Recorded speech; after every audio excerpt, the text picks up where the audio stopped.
Hi everyone and welcome to our channel.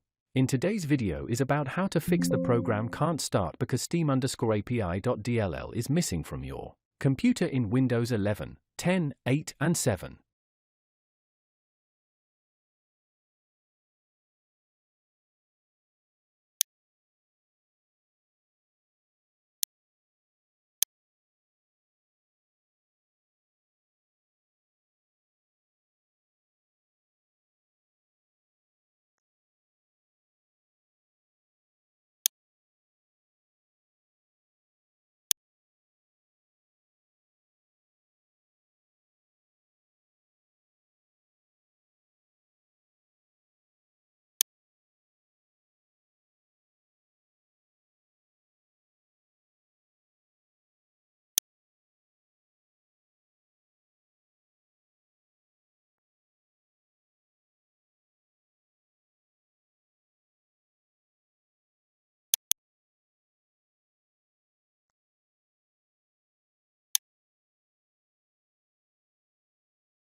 If you found this video helpful, please like to encourage us and subscribe to our channel. Leave comment and share it with others so they can benefit too.